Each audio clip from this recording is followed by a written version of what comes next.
Nah, kemudian perbedaan antara organisasi Kristen dan sekuler. Organisasi Kristen di mana terdapat ada Kristus di dalam, kita bergantung pada Kristus. Yang kedua, mengutamakan pada pemberdayaan manusia. Yang ketiga, relasi antara pribadi yang kuat. Dan organisasi yang sekuler, dia bergantung pada pemimpin. Dia mengutamakan pada hasil, benda dan kerja. Seringkali kita sekuler, dia bergantung pada pemimpin. Ketika pemimpinnya tidak tegas, dia akan mulai seperti itu. Posisinya, siswanya, dia akan bergantung pada itu.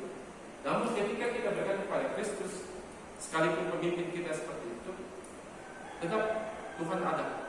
Dan tetap kita bergantung pada Kristus dan pedomani Alkitab itu, teman-teman.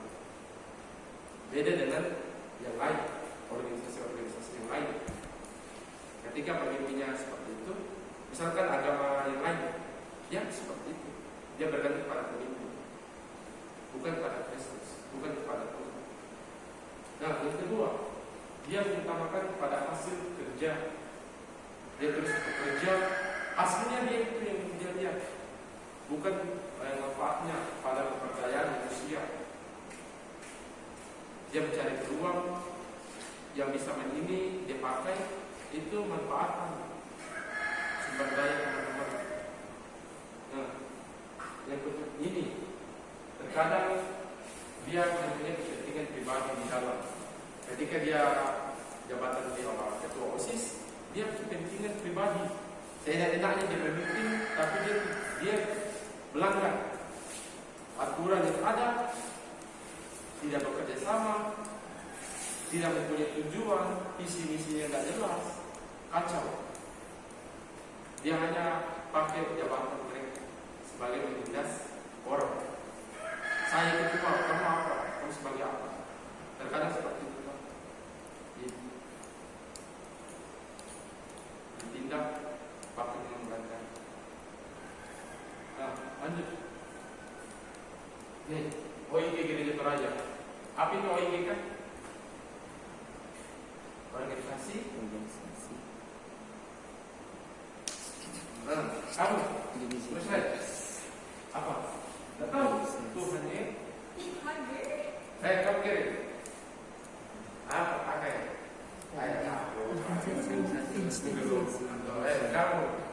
Organisasi itu kamu lihat tahu kan? Nah, kamu itu aja punya. Ayo kenapa? Apa itu? Ini Kamu Aldo? organisasi Tron. Nah, pokoknya ini. Saya itu nih. Bisa. Di pusat itu banyak macam-macam. Ketika di gereja yang lain, dia ada PPGTE, DPR, PKB, itu di masa. Di gereja yang lain, berbeda lagi mereka sebutannya. Kaum wanita, kaum bapak dan seterusnya.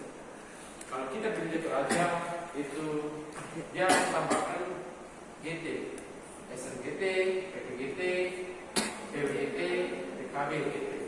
Di masa kemarin ketika saya katakan itu di mana dia sekolah minggu, SGT. Lupa, pokoknya dia tetap sekolah minggu saja yang saya ingat. Kemudian PPGT dia tambah P itu sama satu, P3 GTM, PPPP GTM. Yo. PPP. Yo. P3 GTM. PWGT di sana dia tidak pakai, dia pakai PPR. Persekutuan apa lagi? Perempuan, iya persekutuan perempuan, PPR. Dia PKB dia tetap ikuti kita, tinggal ditambahi GTM-nya. Nah, ketika di sekolah di gereja Toraja kita di sini, yang dimana sekolah minggu itu berumur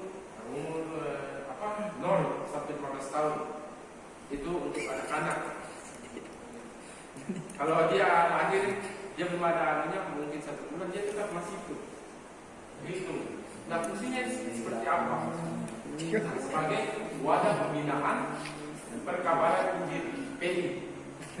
Nah, bersyukur teman-teman yang jadi guru sekolah minggu. Kamu guru sekolah minggu? Mungkin Lilis. Saya guru sekolah minggu teman-teman, dan sampai sekarang saya masih aktif. Saya dilatih kesabaran saya di kelas kecil, yang kelas 1, kelas 2, kelas 3. Saya diasah kesabaran, apalagi yang kelas Indria, yang dimana yang masih digendong anak sama mamanya. Dan